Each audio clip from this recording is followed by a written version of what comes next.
And of course, here with you, Diana, in New York City at Penguin Random House. Delightful, yeah. Yeah. It does. Has a lot of penguins. It's fun to be in your publisher after so much time away with the pandemic. Boy, it is, yeah. No, I haven't seen a live editor in years, I don't think. Well, our program tonight contains a lot of fantastic segments. First, we're going to start things off with a clip of the audiobook narrated by the amazing Davina Porter. And then Diana and I will jump into a discussion of all things bees related.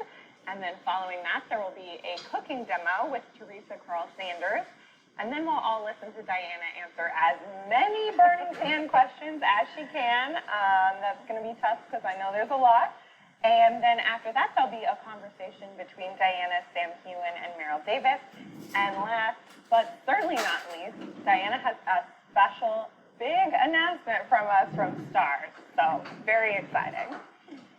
Now, if any of you know anything about me, you know that I love anything sparkly and I love a cute pair of glasses. And so tonight I'm wearing Blocks by Zenni Eyewear. Not only are they fashionable, but Zenni's blue light blocking lenses protect my eyes from screens, which has really been essential over the last 2 years of the pandemic.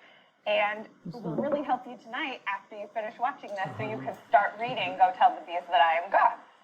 If you received the Outlander fan box today, then you've got your very own pair of non-prescription Zenni Blocks glasses. Be sure to wear them tonight to protect your eyes. I also wanted to give a shout out to Ann Taylor for styling both me and Diana tonight. Don't we look great? Yes, excellent in red. Yes, we didn't plan this, but we're both ladies in red tonight. Yeah. And Diana, you look beautiful. Ah, you too. Especially the sparkles. Oh, thanks.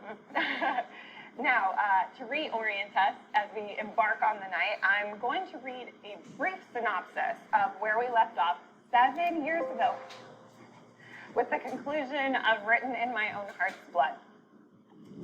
As the novel opens, Jamie Fraser has been presumed dead, and in his absence, Lord John Grey has married Claire Fraser for her protection. When Jamie returns, he is none too happy, understandably. In the wake of this rift, Claire accompanies Jamie as he accepts a commission to fight in George Washington's army. As Jamie fights at the Battle of Monmouth, Claire is shot while trying to provide medical care to injured soldiers, but Jamie resigns his commission and is thus able to get her to a doctor who can save her life. Meanwhile, Brianna, Jamie and Claire's daughter, is in the 20th century fighting her own battle to protect herself and her family from a vicious assailant with mysterious intentions.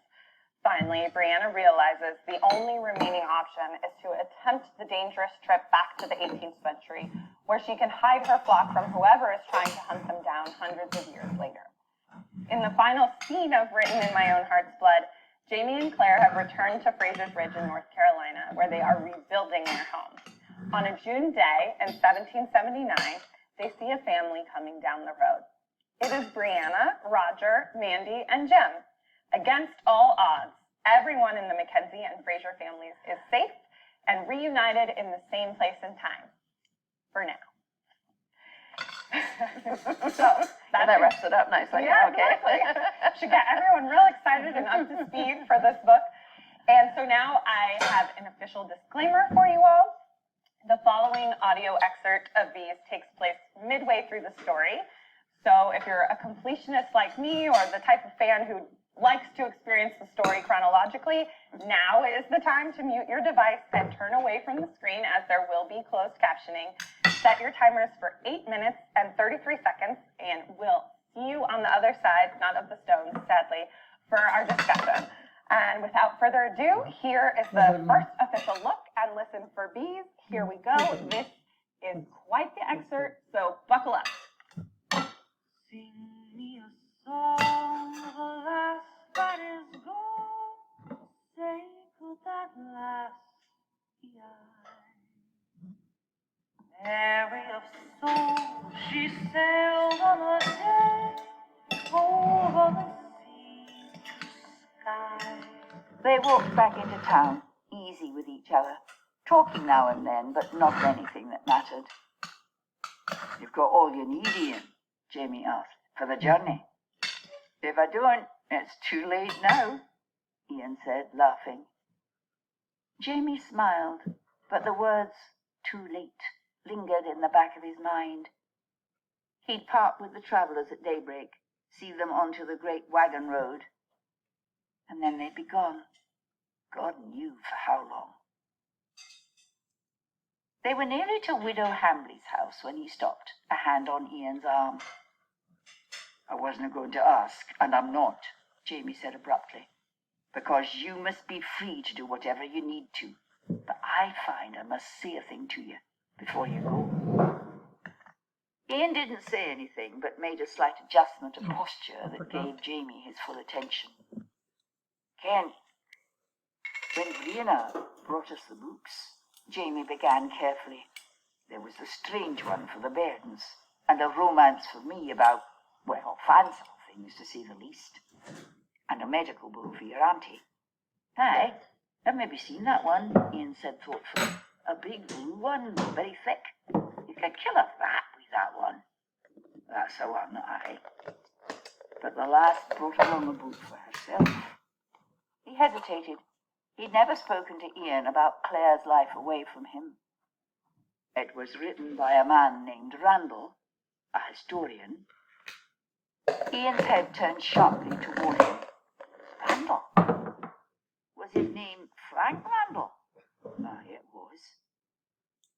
Jamie felt as though Ian had rabbit-punched him and shook his head to clear it. How? Did Bree tell you about him? Her other father? Aye, years ago. You pray. He made a small motion with one hand, disturbing the dark. Doesn't matter. Aye, it does. He paused for a moment. He'd never talked about Randall with anyone save Claire. But he had to, so he did. I kent about him from the first day I met Claire, though I thought he was dead, and in fact he was. But he cleared his throat, and Ian reached into his pack and handed him a battered flask. Dark as it was, he felt the crude fleur-de-lis under his thumb. It was Ian Moore's old soldier's flask, which his friend had kept from their time in France as young mercenaries, and the feel of it steadied him. The thing is, Amala, he kent about me too. He uncorked the flask and drank from it. Watered brandy, but it helped. Claire told him when she went back.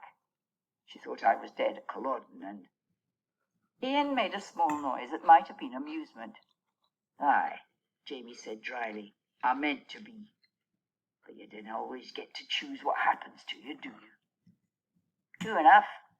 But Brianna told me her father was dead, so he is. Really dead? Well, I thought so. But the bugger wrote a damn book, didn't he? The one Brianna brought Weir to remember him by. I read it. Ian rubbed a thumb across his chin.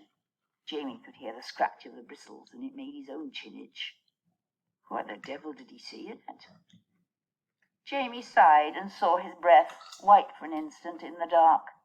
The moon had faded out of sight behind the clouds. They couldn't stay out here long. Ian needed sleep before the journey, and Jamie's bad hand was telling him that rain was coming. It's about Scots, Ken. In America, what we did, what we'll do in the Revolution. The thing is, there are a good many men named Jamie Fraser in Scotland, and I'm sure there are plenty here too. Oh, you're in his book? Ian straightened up and Jamie made a negative gesture. I dinna ken. That's the trouble. It might be me, and it bloody well might not be too. He mentions my name 14 times, but never making enough of it to be able to tell whether it's me or someone else.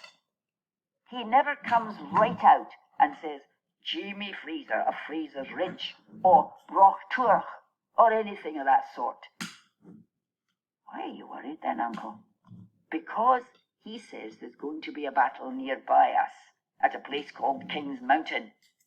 And Jamie Fraser's killed in it. Will be, Jamie Fraser. Saying it aloud actually steadied him a little. It seemed ridiculous.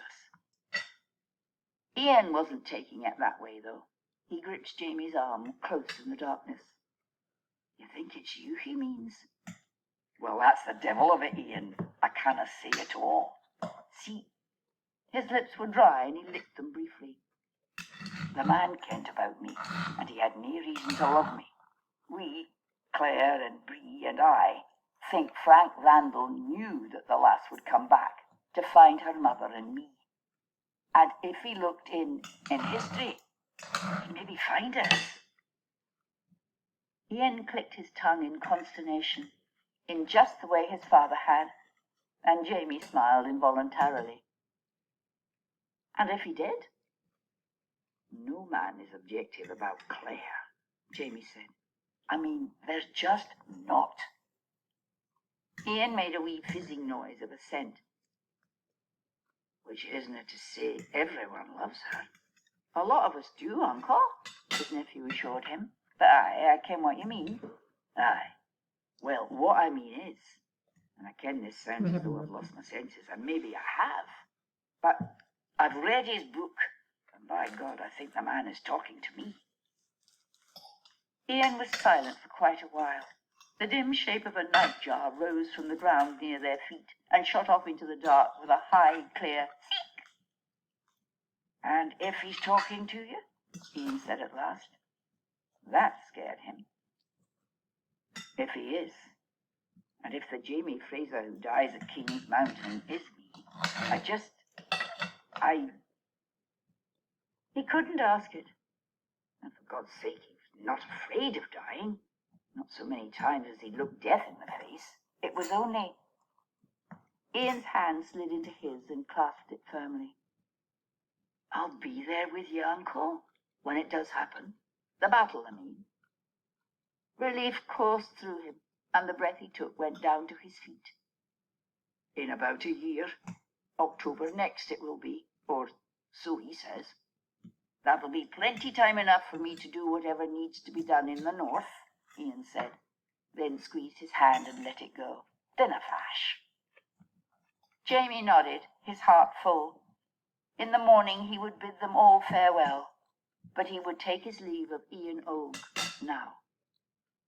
Turn about, Ian, he said quietly, and Ian did, looking out at the house across the street, dark save for the glow of a smored hearth visible at the edge of the shutters.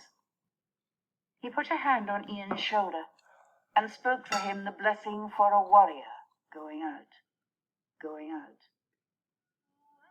Trees, islands, and seas, mountains of rain and sun. Welcome back, everybody. I'm sure you're screaming in your seats right now and probably itching to start reading so you can find out what happens. But we've still got quite a few more things for you tonight before you can do that. And first, Diana and I are going to talk all about the bees. All about the bees. What led up to this night and this new book. So I'll start off by asking, we've all waited, not so patiently, 7 years for this book. And generally you take about 5, so this is a little longer of a gap. So was there something more challenging about this book or that got in the way? Well, you know, every single interviewer who's spoken to me so far has started with exactly that question. You know, it's been 7 years since you wrote this in the last book. You know, what was the holdup? What were you doing? To which the answer is, in my own defense, I wrote 4 other books during that 7 years in addition to writing these. I also was, and still am, a consultant to the TV show.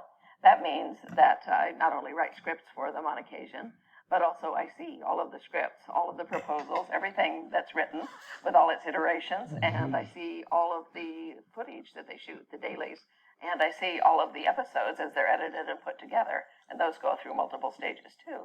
So for about the 9 months of each season's filming, I may be spending, 1 or 2 hours a day doing show stuff, which otherwise I might or might not be spending on writing the next book. So count your blessings that it was only 7 years. Oh, I had 2 grandchildren too, that counts. Well, your research is always so extensive and incredible and really shows on the page, but can you tell us about 1 or 2 rabbit holes, that, so to speak, that you fell down while writing this book? Ooh, wow, that's another pretty.